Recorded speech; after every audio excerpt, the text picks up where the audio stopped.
Tough game, tough result. You know, I got a team that's beat up mentally, physically, emotionally right now. We got to commit to by the time we're back in Nashville, getting our jaw set and preparing for the 8th game of the season. But credit to Florida, they played a good game. They outplayed us today, out-executed us. And to me, the game for us comes down to missed opportunities. We had the the 4th down conversion there in the first half that I felt like was a moment where we could seize some momentum. I thought we had some good things going offensively to give the ball back to them, and that situation was unfortunate. And then obviously to get it down to the 4-yard line and not be able to punch it in is frustrating. I think we had a drop in that sequence and a ball that was called out of bounds. So have to be better in those moments to grab the momentum in the game and to give ourselves a chance to win in these games. I thought the return possession defensively with the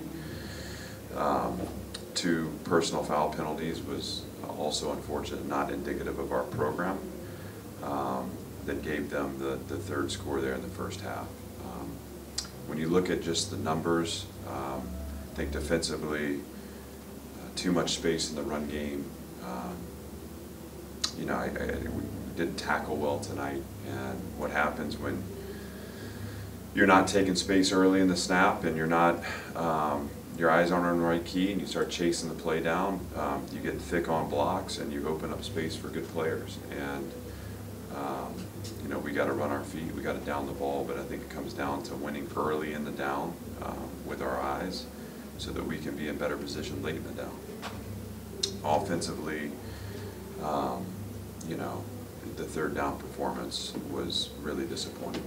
So again, our formula is about complementary football. It's 3 phases syncing up, and when you're 1 of 10 on 3rd down, 1 of 13 on conversion down, you're leaving too much exposure on your defense. And right now defensively, we're thin in the secondary, and we're playing too many snaps. We had 53 snaps tonight, and they had 71. And so that's, to me, like the underlying numbers that say that that's not winning football for us. So we'll look back at those things. That's not just player issue. That's obviously starts with coach and design and how we can do it better. We'll look at those things and we'll look to advance our team. But today was Florida's day. They outplayed us. They deserved the win, and we need to get better, and we will. What happened with DeRicky and then Martel Height, and also what's the status of Jalen Mahoney and AJ Swan? I expect Jalen to be back. He wasn't available today, obviously, but I expect him to be back. He's feeling better. AJ Swan was available today. The choice to go with Ken is just I'm feeling like, again, wanting AJ to get back to 100%, but also honoring the fact that Ken did a nice job last week moving the offense. With DeRicky, I've got so much respect for him. This guy's been battling since Alabama A&M, and it was like the first possession in that game. He took a hit to the ankle, and he's been battling a high ankle sprain the entire season. And he was sore this week and made the choice today to try to fight through it, and just wasn't able to finish the game out. So we'll evaluate that and see what he is or isn't able to do this coming week. Martel Height, I believe it was soft tissue related. Took a hit that just something in his hip area, and we got to get more information on it. He wasn't able to finish the game, and obviously that becomes a concern, right? We have, we have a depleted secondary, and it makes it challenging again, particularly when we're playing as many snaps as we're playing. So we'll get more information as we get back to Nashville and get these guys looked at, but that's where we are right now, and that's not atypical for this time of year. It's about how we recover physically where we can, and where we can't, it's how we have the next man up mentality and get guys in there that are able to play winning football. having the result coming down to missed opportunities, I guess, correlate at all with learning how to win, and how close or far is this team from that? I just to say it comes down to the missed opportunities. I think we missed opportunities to give ourselves a chance to win, but I think we were outplayed also. I don't believe that this team is as far away as the result feels, but we can't talk about winning football with this team unless we start talking about complementary football, unless we start talking about better performance on third down on both sides of the ball, and then again capitalizing on those opportunities. So listen, today was Florida's day. I would have loved to have seen us put some pressure on them. I would have loved to have seen us in the second half come out and get closer than we were able to get. We weren't able to do that, and so we lost by 24 points. And to me, that's not a tight game. We have to find the margins that we can win in to create a tight game to give us a chance to win the league.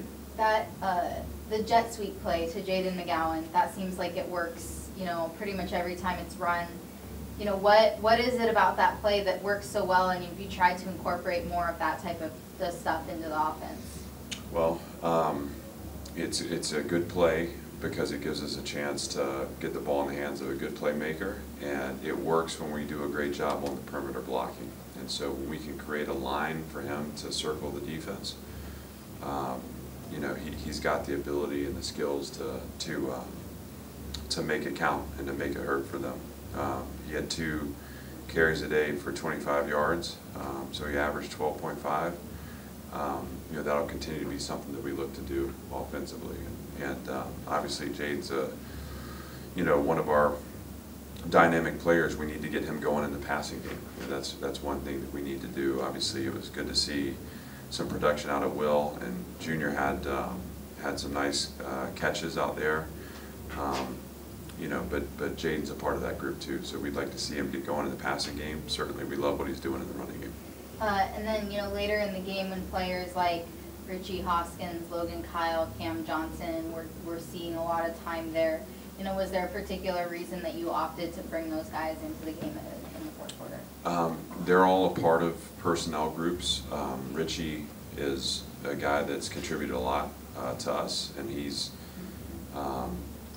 been a steady contributor through the season. He had his opportunity today, obviously, to make a big play for us, and score a touchdown. So he can do that. If you remember last week when we were on like the half-inch line, we chose to throw him an access throw in that moment. So we have a ton of trust in him and belief in him. Logan's in our rotation at tight end, and Cam Johnson's a young player that we're trying to get some game exposure to. So those will be guys that we continue to work to facilitate performance in. Certainly not anything that was unique to today, just something that we want to do in general. I guess that's 5 in a row now. Just as a human, how much does that wear on you, and how do you deal with that, I guess, outside of the field? Yeah, I mean, it's not easy, especially with a team that has a lot of pride and expectation for themselves. And so again, that's to me where I understand, and this is to me the biggest gap that we have to close. I understand, and I experience the feeling of pain in this. We put a lot into it, and it's hard to completely understand all that goes into these game weeks, and so again, the pain is a part of the process, and it's a part of the process of growth. But what's more important to me, and where that gap exists, is to say, there's still so much that we can do to play better football, and rather than be victimized by the feeling we have or the emotion of not winning or being in a tough stretch, this program needs to feel the emotion and channel it into action. And that action needs to happen earlier in the week. That again starts with the coaching staff, where we do the best we can to put our guys in positions to be successful. And then as a team, we have to set our minds and set our attitudes to become a better team at execution. And when we do that, you know, it doesn't guarantee a result. And certainly, you know, when you play really hard and play in tight games and you come up short, that's really painful, you know. But you also see opportunities to win games in that mode too. And that's what we did a year ago. You know, we didn't deviate from who we were or didn't suddenly change courses. We stayed the course, we stayed steady, we held fast, we stayed true, and we experienced breakthrough because of that. But ownership's an important aspect of this. So again, that ownership starts with me. But we, you know, we're not going to be victimized by these results. You know, we're going to set our jaws. It's painful. We've got to move forward. We got to allow that pain to fuel us evolve us into a better team. How do you kind of balance your hope and optimism for the future versus acknowledging the disappointment in the short term? Yeah, I mean, we have a great vision for this program, and that vision, you know, today is not a deviation from that vision. Today is an honest look at where we were today against Florida, which wasn't good enough. But all of these exposures give us opportunities to grow and to change. And the vision is still there, and the vision is bright. And you know, we just, you know, again, we stay the course, we stay in it, and these days will give way to days where we feel the same level of joy as we feel pain in this moment. And we've had those before. Obviously, you know, we're just falling short of our internal expectations right now, and that's hard. But the vision hasn't shifted, and you know, for me personally, I look at these painful moments as a part of the journey, and the journey is righteous. The process is righteous. It's all about growth, and that's what we'll do. We'll grow forward. Anything else? In regards to Florida's tight end number 8, Boardingham, were you surprised at how much of a part in the game plan he was, and what's the difficulty in defending Boardingham? I would credit, I mean, obviously he capitalized on the plays that he made today. I think he made the routine plays. You know, I think what I would also say is I thought they did a really nice job offensively of using him in different locations and moving him post-snap. And, you know, to be quite honest, that he wasn't covered in some situations. So he was able to catch the ball in space and catch and run. And that to me is where you talk about execution and about their execution versus our execution. But certainly he had a nice day, and credit to him, and I think credit to their coaches for doing a nice job. You know, facilitating his performance. I think I would have liked to have seen us do a better job of being on body and making those catches a little more challenging. You go for fourth downs a lot, you know, not just today, but in every game. Is there a specific philosophy that you have behind deciding, you know, when to go for it and why to be so aggressive in those moments?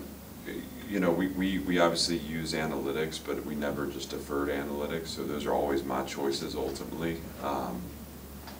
You know, and in those moments, to me, you're trying to seize opportunity to redirect the game or extend a drive or maintain possession. And so the one early in the game was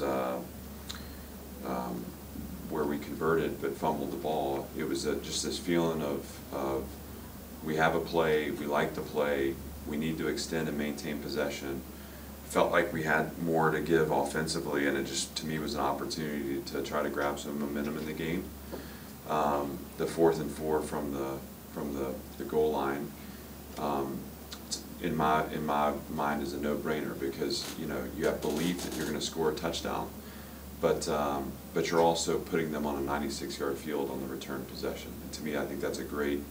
You know, we know to win these games you have to score touchdowns, and it's not going to be a game where we're going to go field goal for field goal. This is about scoring 7 points. And then the last one there, it was just about, again, trying to extend possession. Felt like the defense was worn out, and we were having trouble downing the ball. And at that moment of the game, that was our opportunity to try to crawl back into it. we weren't able to convert, and they turned around and were able to score a touchdown, and that's where you know, we have to be better on those conversion downs. But that's the thought process in those moments. Obviously, we don't do anything without thinking it through, and you know, we want to be aggressive when the situation calls for us to be aggressive. Do you have an idea of how you're going to move forward at quarterback, or is that kind of a day-by-day thing still? It's day by day, and a lot of that just depends on, again, where we feel like you know, AJ's been available, but that doesn't mean he's all the way healthy, right? So how he's feeling, and reviewing the film and see how Ken's performing in the role too. You know, I think there's a real reason to look at his performance and say, you know, it wasn't perfect, and there's going to be a lot more that we want from that position, but you know, we put the ball on the ground too many times, carrying it, and now I look at that and I say, we lost one of them. That's fundamental and technical, right? That's us doing a better job securing the ball. We can train that through the week, but his decisions throwing the ball to me have been, you know, like based on what we were struggling with.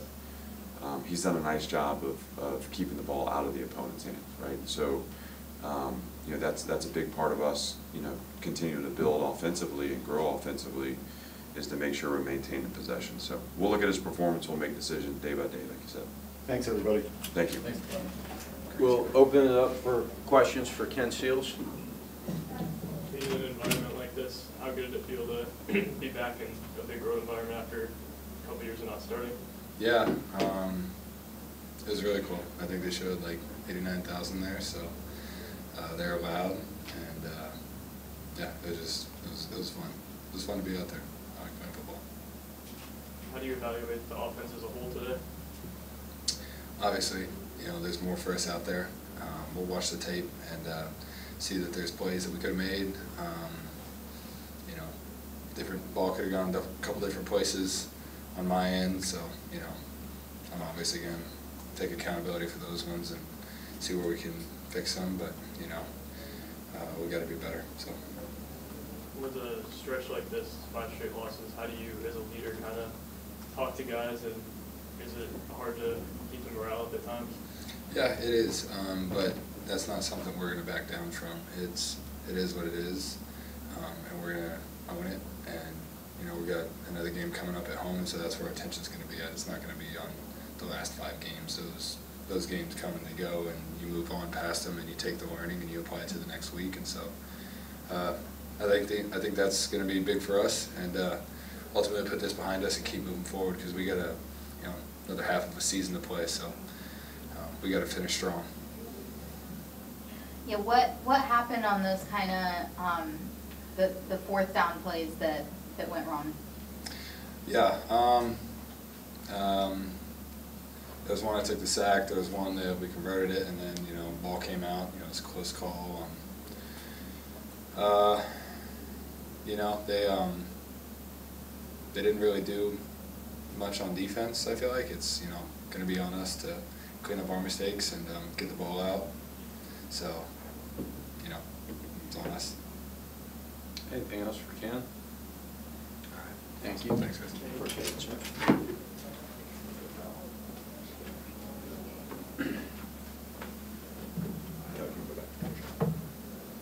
Camera's still in a good spot? All right, open it up for questions for Ethan Barr. What was tough about their run game, and what did you guys struggle with that? Yeah, we struggle in our own structure. We typically hang our hat on run defense, and we struggle today getting lined properly. I feel like at times we didn't do too well, and then just, you know, having our eyes on the keys and fitting the structure of the defense that we know is very good for us in a lot of times in a lot of games. But today we weren't good enough, so. We just got to be better and more locked into what we have to do, down in and down out. How do you guys think that you filled in today for Kane Patterson at linebacker? Yeah, I mean, I think overall, I know I didn't play well today, and I think at times, our defense, and particularly our linebackers, did play well. So it's finding consistency in our performance, but. I mean, I think anyone's capable of playing at a very high level. We have guys who are young, but that doesn't matter. I think they're all very good football players. I think Rinaldi and Brian and Langston, we're a strong, tight group, and we have the ability to play at a really high level. And today, and we lacked in some areas. So it's just find ways to improve from today and watching the film and moving forward from that. How do you evaluate your own performance today? Where do you think, I guess you could take a stride? Yeah, I mean, I think my performance probably reflected the performance of the defense. Missed tackles, some that didn't play well in the run game at times. So it's areas that I feel like I typically play really well at. I just didn't do good enough today. So just looking at it and find ways how I can improve and do better. I mean, and I know I can, but it's just that's what it's about. I mean, learning from the mistakes, learning from the game, and moving on and doing better the next week. So we're gonna get it done. We're gonna have a good week preparation this upcoming week, and I kind of asked Ken this, but as a human, how difficult is a stretch like this, and how do you kind of, I guess, weather through it? Yeah, you know, we play this game to win the game. You don't play to lose. So I think at times it can be really tough, but once the game's over, you gotta learn, you gotta understand that, you gotta move on. You gotta figure out how to be better and stay together as a team, and I think we do really well at that. The message in the locker room was very simple. It was just from me and Justin Ball was just talking about how what we did not do well, what ways we can improve, and I mean it's very simple. So we just got to get it done, and keeping the team together, keeping everyone's head on straight, aligned forward, and moving on to the next week, and not worrying about what has happened in the past, because at the end of the day you can't control that anymore. So that's what we got to do this week. Move on. Anything else, guys? All right. Thank you.